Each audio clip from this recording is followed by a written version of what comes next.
여러분 광고에서도 보시고 또 위에서 기도해 주시는 것처럼 저는 지난 한 주 동안 미시간주의 칼빈 신학교에 있는 우리 교단 신학교에서 설교에 대한 세미나를 수업을 들을 수 있었습니다. 성령의 힘으로 설교하기라는 제목의 설교였는데 오늘도 과연 성령님께서 저와 함께 하시고 저를 사용하셔서 여러분께 말씀하실지 또 기대와 또 두려운 마음을 가지고 말씀을 여러분과 함께 나누려고 합니다.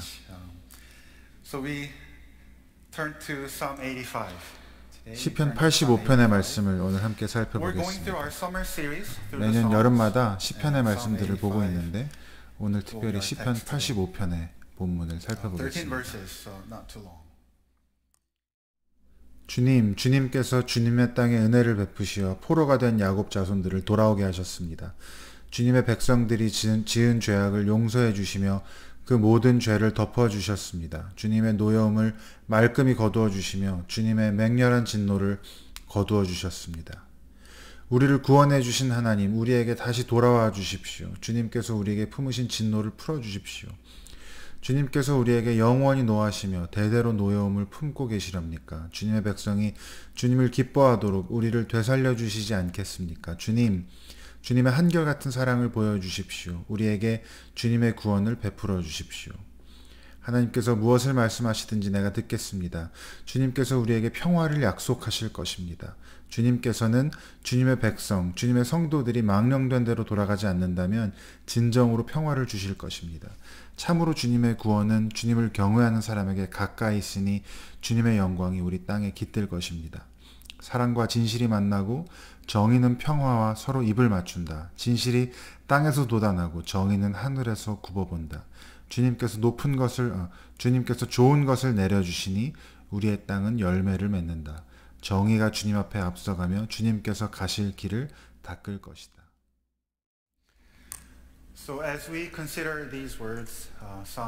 오늘 이 시편 85편의 본문을 함께 이제 살펴보고 생각해 볼 때 세 가지 키워드를 가지고 말씀을 생각해 보려고 합니다. 과거, 현재, 그리고 미래, 이 세 단어입니다. 1, 3절에서 우리는 과거에 대해서 듣게 되고 4절부터 7절에서는 현재에 대해서, 그리고 나머지 부분에서는 다가올 미래에 대해서, 특별히 10절의 말씀을 살펴보면서 미래를 향해 주시는 하나님의 약속을 살펴보겠습니다. 먼저 과거입니다. 1, 2, 3절에 이렇게 말씀했습니다. 주님께서 주님의 땅에 은혜를 베푸어 주셨고 포로가 된 야곱 자손을 돌아오게 하셨고 주님의 백성들이 지은 죄악을 용서해 주셨으며 그 모든 죄를 덮어 주셨습니다. 주님의 노여움을 말끔히 거두어 주셨고 맹렬한 진노를 거두어 주셨습니다. 보시는 것처럼 여기에 나오는 모든 동사는 과거형으로 되어 있습니다. 시편 85편은 과거를 기억하는 것으로 이렇게 시작됩니다. 사실 과거를 기억하는 것은 하나님의 백성에게 매우 중요한 의미를 가지고 있습니다. 성경 전체에서 하나님의 백성들은 끊임없이 되돌아보라, 기억하라 라고 하는 그러한 부름을 받습니다. 전도서 12장에 보면 너의 창조주를 기억하라. 이사야 46절에 보면 하나님이 옛적에 행하신 일을 기억하라. 역대상 16장에 보면 하나님이 행하신 기사와 기적과 그 통치를 기억하라고 말씀합니다. 시편 또한 기억하라라는 명령으로 가득합니다. 두 가지 예만 들어보면 77편에 내가 주님의 일을 기억하리니, 또 103편에 내 영혼아 주님을 찬양하고 그분의 모든 은혜를 잊지 말아라 라고 말합니다. 이렇게 구약 성경은 하나님의 위대한 그 역사를 기억하라라고 말씀하고 있는데, 특별히 하나님의 가장 위대한 구원의 역사였던 출애굽의 사건을 기억하라는 말씀이 또한 반복해서 나타납니다. 특히 신명기에서 반복해서 말씀하기를 너희가 이집트에서 노예로 살다가 주 너희의 하나님이 너희를 이끌어내신 것을 너희는 기억하라. 하나님이 바로와 온 애굽에 행하신 일을 기억하라. 하나님이 너희들을 어떻게 인도하여 내셨는지 기억하라 라고 명령합니다. 신약 성경도 마찬가지입니다. 특별히 에베소서 2장에 보면 바울이 한때 멀리 떨어져 있던 너희들이 그리스도 예수 안에서 어떻게 그리스도의 보혈로 가까워졌는지 기억하라 라고 말씀합니다. 또 우리가 곧 성찬 식탁에서 듣게 될 예수님의 말씀도 마찬가지입니다. 이것은 너희를 위하는 내 몸이니 이것을 행하여 나를 기념하라. 이 잔은 내 피에 담긴 새 언약이니 이것을 가지고 나를 기념하라고 말씀하십니다. 여러분, 시편 85편에서 시편 기자가 하고 있는 일이 바로 그 일입니다. 지금 그는 기억하고 있습니다. 하나님의 백성에게 그분이 베푸신 그 은혜를 잊지 않으려고 몸부림치는 것입니다. 그분의 용서와 그분의 사랑과 그분의 은혜를 기억하려고 노력하는 것입니다. 그런데 시편 기자가 왜 그렇게 노력해야 하고 자신을 설득하고 자기의 영혼을 설득해서 하나님이 누구시며 하나님이 과거에 행하신 일이 무엇인지를 기억하기 위해서 애써야 할까요? 왜 기억하기 위해서 노력해야 할까요?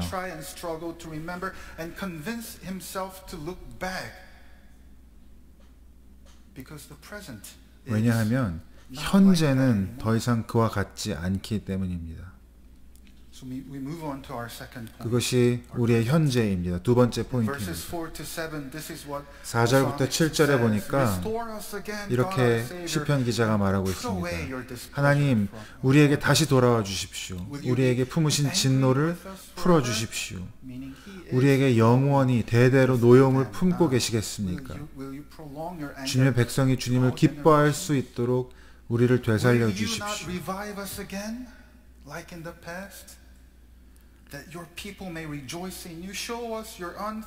주님, 주님의 한결같은 사랑을 보여주십시오. 우리에게 주님의 구원을 베풀어 주십시오.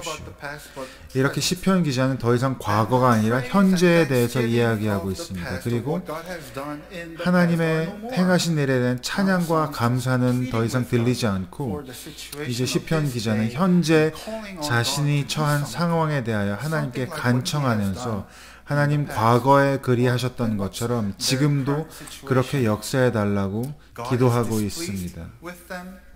그럼 지금 현재 상태가 어떻습니까? 하나님이 노여워하고 계시고 진노하고 계시고 하나님의 백성 가운데 기쁨도 없고 하나님의 사랑의 증거도 없고 구원의 증거도 없습니다. 과거에 하나님의 사랑과 은혜와 자비가 정말 실제했던 것처럼 현재 하나님의 노여움과 진노 또한 실제합니다.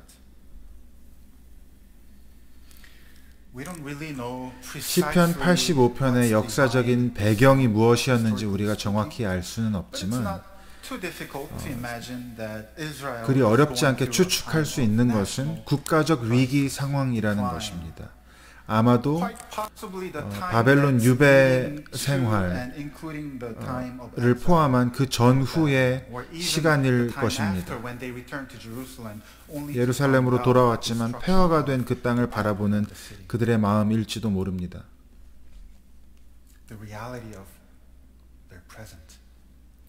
그것이 바로 현재의 상황입니다. 현실입니다.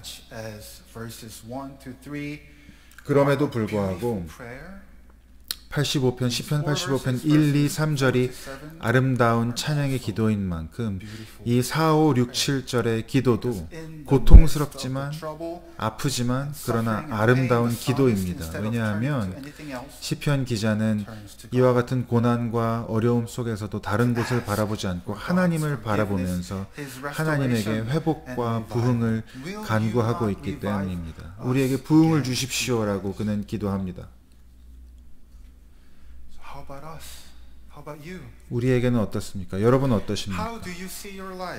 현재의 상황, 여러분의 삶과 교회의 모습과 또 우리나라의 모습을, 캐나다의 모습을, 한국의 모습을 생각할 때 여러분도 시편 기자가 느끼는 것과 같은 그러한 아픔과 고통과 깨어짐과 하나님의 분노와 하나님의 노여움을 여러분도 느끼십니까?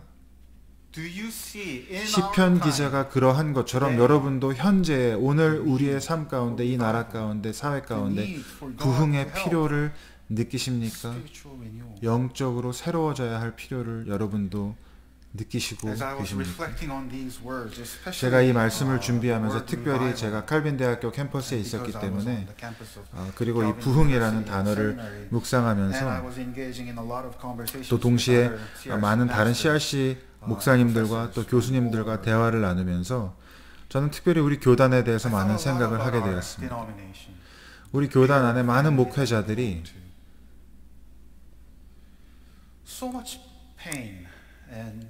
우리 교단 안에 많은 목회자들이 고통과 절망 가운데 빠져 있습니다. 깨어짐과 어려움이 실제합니다.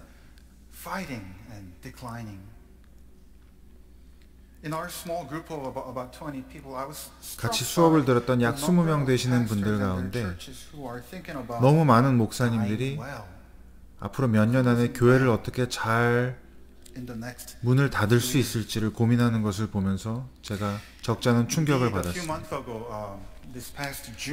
실제로 제가 지난 6월에 총회에 참석했을 때 이러한 연구 결과를 들었습니다. 2006년과 2022년 작년에 그 교단 통계를 비교한 연구를 보았는데요. 그 16년 사이에 우리 교단의 회원 교인 수는 27만 명에서 19만 명으로 줄었습니다. 16년 만에 교회의 3분의 1이 사라진 것입니다. 세례는 어떠합니까? 2006년에는 우리 교단이 약 3,800건의 세례를 거행했습니다. 지금은 그 절반도 되지 않습니다. 트랜스퍼, 전입을 통해서 성장하는 것은 어떻습니까? 2006년에 우리는 4,600명의 전입교인을 맞이했습니다. 지금은 작년에는 1,900명을 환영했습니다. 절반에도 미치지 못합니다. 전도는 어떻습니까? 2006년에 우리는 교단 전체가 3,400명을 전도했다라고 보는데 그것은 각 교회마다 최소한 4명을 전도한 것입니다. 작년에는 800명이었습니다. 한 교회가 한 명도 전도하지 못한 것입니다. 물론 숫자가 전부는 아닙니다. 하지만 숫자는 또한 좋은 지표가 될 수 있습니다. 그리고 여러분 잘 아시는 것처럼 이것은 우리 교단만의 문제가 아닙니다. 북미의 대부분의 기독교 교단들이 같은 추세를 경험하고 있습니다. 같은 어려움을 겪고 있습니다. 개교회 차원에서도 마찬가지입니다. 감사하게도 우리 교회는 이 연구에서 말하고 있는 것보다 조금 나은 상황입니다. 하지만 우리 교회도 우리 교회의 지난 수십 년을 살펴보면 이 추세에서 크게 벗어나지 않습니다. 여러분, 제가 여러분을 낙담하라고 이러한 말을 하는 것이 아닙니다. 제가 이런 말씀을 드리는 이유는 이 시편 85편의 기도가 우리의 기도가 되어야 한다는 격려이자 요청입니다. 이 시편 85편의 말씀을 고대 이스라엘의 기도문으로 읽기만 할 것이 아니라 오늘 이 시대 우리를 위한, 우리 교단을 위한, 우리 교회를 위한, 나의 삶을 위한, 우리의 회복을 위한 교회로 기도해야만 할 것입니다. 우리가 기도하지 않는다면 누가 그 기도를 하겠습니까? 그래서 우리는 시편 기자와 함께 우리를 다시 살려 주십시오. 우리에게 다시 부흥을 허락해 주십시오라고 기도해야 하는 것입니다. 주님의 은혜 안에서 다시 번성하게 하시고 새롭게 되게 해달라고 기도해야 하는 것입니다. 그리고 하나님께서 그 시편 기자의 기도에 응답하셨습니다. 그리고 바로 이것이 하나님의 응답입니다. 그것은 하나님께서 미래를 약속하시는 것입니다. 세 번째, 미래에 대한 약속입니다. 8, 9, 10절에 보니까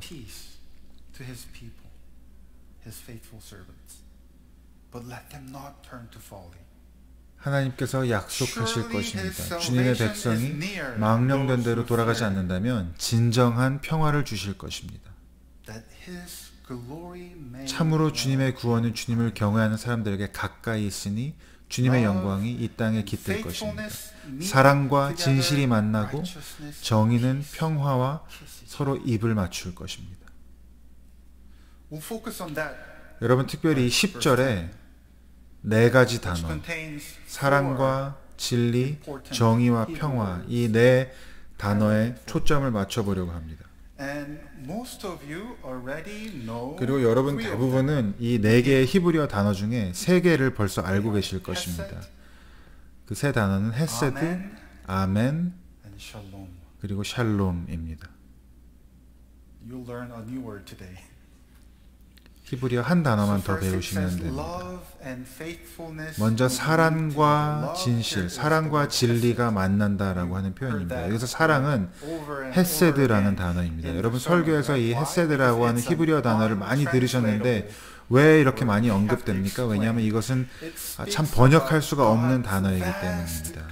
이 단어 안에는 하나님의 사랑과 은혜와 자비와 하나님의 친절과 변함없는 사랑, 언약의 사랑에 대해서 이야기하고 있는 단어입니다. 그리고 여기서 진실이라고 하는 단어는 히브리어 에멧이라고 하는 단어인데 바로 아멘이라는 단어가 여기에서부터 파생된 단어입니다. 우리가 아멘이라고 말할 때 그것은 진리를 의미합니다. 우리가 아멘이라고 말하는 것은 그 말이 진리입니다라고 외치는 것입니다. 그래서 여기서 이 구절에서 말하고 있는 것은 진리와 사랑이 만난다라고 하는 표현입니다. 그리고 또 정의와 평화가 서로 입을 맞춘다라고 얘기하는데 여기서 정의는 히브리어 ጼ덱이라는 단어입니다. 정의 혹은 공의는 하나님과의 올바른 관계, 하나님의 법과 하나님의 뜻과 하나님의 성품에 따라 사는 삶을 의미합니다. 매우 중요한 단어입니다. 정의와 공의, 바로 하나님의 백성들에게 하나님이 요구하시는 덕목입니다. 그리고 평화는 바로 샬롬입니다. 샬롬은 단지 갈등이나 싸움과 전쟁의 부재가 아닙니다. 성경이 말하는 샬롬은 하나님께서 온 세상을 위해 의도하신 온전한 조화와 번영의 상태입니다. 샬롬은 바로 우리가 하나님과 나 자신과 다른 사람과 온 피조물과의 완벽하고 온전한 관계 가운데 있는 것을 의미합니다. 여러분 이 평행구조, 사랑과 진실이 만나고 정의와 평화가 서로 입을 맞추는 이러한 평행구조는 히브리 시에서 흔히 볼 수 있는 것인데 이 평행구조는 일종의 긴장감을 강조하고 있습니다. 헤세드와 에멧, 그러니까 하나님의 끝없는 은혜와 또한 변할 수 없는 하나님의 진리 사이에는 긴장이 있고 하나님의 공의와 정의 그리고 모든 것이 원래 하나님이 의도하신 대로 아름다운 그 모습 샬롬 사이에 긴장감이 있는 것입니다. 그런데 그 긴장을 넘어서 하나님께서는 언젠가 미래의 어느 날 이 두 가지가 하나가 될 것이다 라고 하는 그러한 약속을 주고 계십니다. 사랑과 진리, 공의와 평화, 정의와 평화가 더 이상 분리되지 않은 그날이 올 것입니다.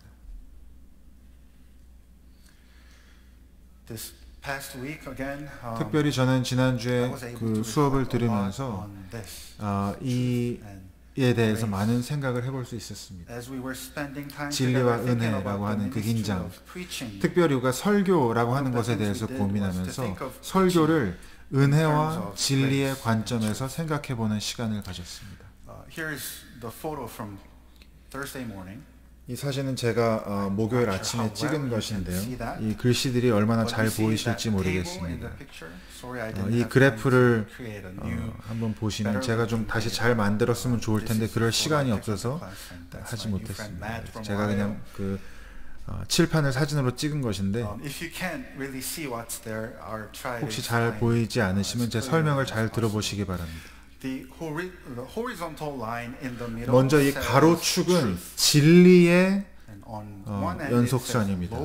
왼쪽 편에는 낮은 진리에 대한 열망, 그리고 오른쪽에는 높은 진리에 대한 열망을 이야기합니다. 그리고 세로 축은 은혜에 대한 것입니다. 그래서 높을수록 더 많은 은혜, 더 높은 은혜에 대한 추구, 낮을수록 낮은 은혜에 대한 추구를 이야기합니다. 그래서 여러분 이 우측 하단을 보시면 이 네 군데로 나누어져 있는 중에 우측 하단을 보시면 거기는 진리에 대한 높은 열망과 은혜에 대한 낮은 관심입니다. 이 설교자는 call out 설교자라고 표현했는데 진리를 설교하고 싶은 그러한 열망은 매우 높지만 은혜를 나누고자 하는 열망은 낮은 것입니다. 그래서 이러한 유형의 설교자는 설교자로서 내 임무는 사람들이 듣고 싶은 말을 하는 것이 아니라 그들이 들어야 할 말을 하는 것이라고 표현하는 사람입니다. 뭐가 옳고 그르고를 이야기하는 것이 아니라 그 설교자에게 주신 하나님의 그 열정과 또 부르심을 이야기하는 것입니다. 진리의 말씀에 대한 강한 지향성이 있는 것입니다. 좌측 상단에 보면 진리에 대한 열망은 낮고 은혜를 나누고자 하는 것은 높은 설교자를 설명합니다. 은혜에 대한 지향은 강하지만 하나님의 진리를 선포하는 것에 대한 그다지 많지 않기 때문에 너무 관대한 설교가 될 수 있습니다. 좌측 하단은 진리도 부족하고 은혜도 부족한 사람이기 때문에 가급적이면 설교자가 되어서는 안 된다라고 저희가 농담처럼 이야기했습니다. 소홀하고 회피적인 설교자가 될 수 있습니다. 여러분 아마 앤드류 목사님이나 저는 어디에 있을지 생각해 보실 수 있을 텐데요. 정답을 말씀드리겠습니다. 바로 우측 상단의 박스입니다. 최소한 그것이 저희의 바람입니다. 이 설교자는 call-in 설교자라고 하는 사람은 은혜와 진리 중에 어느 하나를 선택하지 않습니다. 진리에 깊이 헌신하면서 은혜로 충만한 설교자입니다. 강한 신념과 깊은 연민을 가지고 있는 설교자입니다. 당연히 저희가 그러한 설교자가 되라고 격려받았습니다. 또 여러분에게도 마찬가지입니다. 여러분의 삶에서 여러분의 관계와 대화와 여러분이 또 그 어려운 일들을 겪는 그 순간에 여러분 어떠한 사람이 될 것입니까? 바로 오른쪽 위로 어느 한 곳으로 디폴트하는 것이 아니라 진리에도 높은 진리와 또 깊은 은혜를 경험하는 오른쪽 위와 같은 사람이 되라는 격려를 드립니다. 하지만 우리가 어떻게 거기에 도달할 수 있습니까? 어떻게 우리 안에서 은혜와 진리가 온전히 어우러질 수 있을까요? 여러분 지금 우리가 은혜와 진리 사이의 균형을 맞추라는 것이 아닙니다. 50대 50이 아닙니다. 하나님이 말씀하시는 것은 은혜와 진리가 둘 다 100%에서 온전히 만난다라고 하는 것입니다. 둘 다 100%로 온전하게 존재하는 것입니다. 우리 안에서는 그것이 불가능함을 우리가 잘 알고 있습니다. 그렇기 때문에 하나님께서 약속하신 것입니다. 그리고 그 약속이 바로 예수 그리스도 안에서 성취되었습니다. 예수 그리스도 안에서 은혜와 진리가 만났습니다. 의와 평화가 100%에서 서로 입맞춘 것입니다. 그래서 요한복음 1장 14절에 이렇게 말합니다. 말씀이 육신이 되어 우리 가운데 거하셨다. 우리가 그의 영광을 보았다. 그것은 하나님께서 주신 외아들의 영광이었다. 그분 안에는 은혜와 진리가 충만하였다. 은혜와 진리가 충만하였다. 여러분, 진리가 없는 사랑은 공허합니다. 그리고 은혜가 없는 정의는 불가능합니다. 그런데 십자가에서 하나님의 공의와 하나님의 은혜가 자비가 서로 입맞춘 것입니다. 그분이 바로 예수님이십니다. 예수님은 하나님의 사자하셨지만 의의 사자였지만 우리를 위해 유월절 어린 양이 되셨습니다. 예수님 안에서 우리는 하나님 아버지의 놀라운 위대하심과 아들의 겸손함을, 낮아짐을 볼 수 있습니다. 예수님 안에서 우리는 구원의 놀라운 빛도 보지만 우리의 죄의 어두움, 그분이 우리를 위해서 죽으신 그 죄의 어두움도 볼 수 있습니다. 예수님은 세리들과 창녀들을 환영하셨습니다. 그러면서도 그분의 제자들에게는 내 손이 너로 죄를 짓게 하거든 그 손을 잘라버리라고 말씀하셨습니다. 은혜와 진리의 온전한 공존입니다. 얼마 전에 돌아가신 팀 켈러 목사님은 복음을 이렇게 표현했습니다. 이것이 바로 복음의 메시지입니다. 당신은 당신이 생각하는 것보다 훨씬 나쁜 사람입니다. 악한 사람입니다. 바로 진리입니다. 그러나 당신은 당신이 생각하는 것보다, 기대하는 것보다 훨씬 더 깊고 충만한 사랑을 받고 있습니다. 그것이 은혜입니다. 당신은 너무도 악하기 때문에 예수님이 당신을 위해 죽어야만 했습니다. 진리. 당신은 너무도 그분에게 사랑받는 사람이었기 때문에 예수님이 기꺼이 당신을 위해 죽기를 원하셨습니다. 은혜입니다. 우리가 예수님 안에 있고 예수님이 우리 안에 계실 때 놀라운 아낌없는 은혜와 그리고 변함없는 진리와 그에 대한 우리의 순종은 나누어질 수 없습니다. 예수님이 나누어질 수 없는 것처럼 은혜와 진리가 분리될 수 없습니다. 그래서 존 칼빈은 그의 강령이라고 하는 책에서 이렇게 설명합니다. 기독교 강요라고 하는 책에서 이렇게 설명합니다. 예수님은 생명의 근원이신 태양과도 같습니다. 그리고 그분의 진리는 태양이 내뿜는 빛과도 같습니다. 그리고 그분의 은혜는 태양이 내뿜는 그 열과도 같습니다. 태양이 빛과 열의 유일한 원천이기 때문에 빛과 열은 뗄래야 뗄 수 없는 것입니다. 빛과 열은 항상 함께 존재하며 서로 없이는 존재할 수 없습니다. 여러분, 시편 기자가 과거를 바라보며 기억하며 현재의 자리에서 기도와 순종에 헌신하고 메시아가 오셔서 사랑과 진리가 그 안에서 함께 만날 미래에 대한 소망을 꿈꾸었습니다.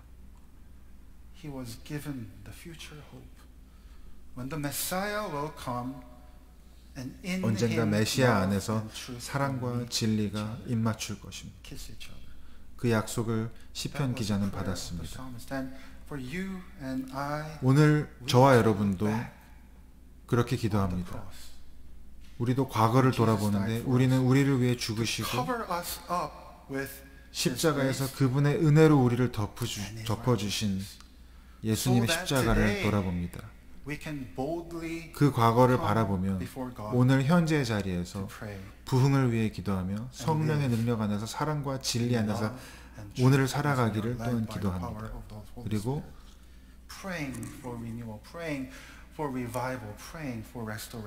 그분의 샬롬 안에서 온전하고 완전하게 회복되어 영원히 함께할 미래에 대한 소망을 품고 또한 살아가는 것입니다.